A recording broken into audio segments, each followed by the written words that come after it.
This is one climber that I don't think I have done video and all.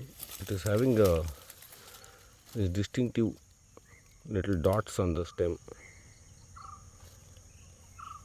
ಇದು ಕಟ್ಟಿಂಗಿಂದ ಬರ್ಬೋದಾ? ಇದು ಏನು ಚುಕ್ಕೆ ಚುಕ್ಕೆ ಇದೆಯಲ್ಲ ಬೆಳ್ಳಿಗೆ ಇದ್ರ ಮೇಲೆ, ಅದು ಏನಾಗಿರ್ಬೋದು ಅಂತ ಒಂದು ಐಡಿಯಾ ಮಾಡು. ಎಲೆ ಅದರದ್ದೇ. ಇನ್ನು ಒಂದು ಸ್ಟೆಮ್ ತೋರಿಸ್ಬೇಕು ಹಿಂಗೆ. ಅಂದರೆ ಎಲೆ ಒಂದೊಂದು ಇಲ್ಲೊಂದು ಇಲ್ಲ ಜಿಗ್ಜ್ಯಾಗ್, ಹಾಲು ಬಿಡೋದಿಲ್ಲ, ನೋ ಮಿಲ್ಕಿ ಲ್ಯಾಟೆಕ್ಸ್.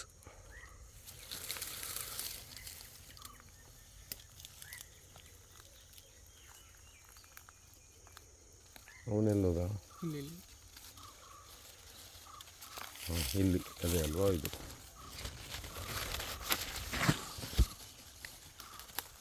ಕೂದಲಿದೆ ಅದ್ರ ಮೇಲೆ, ಇಲ್ಲ ಸ್ಮೂತ್ ಅಲ್ಲ.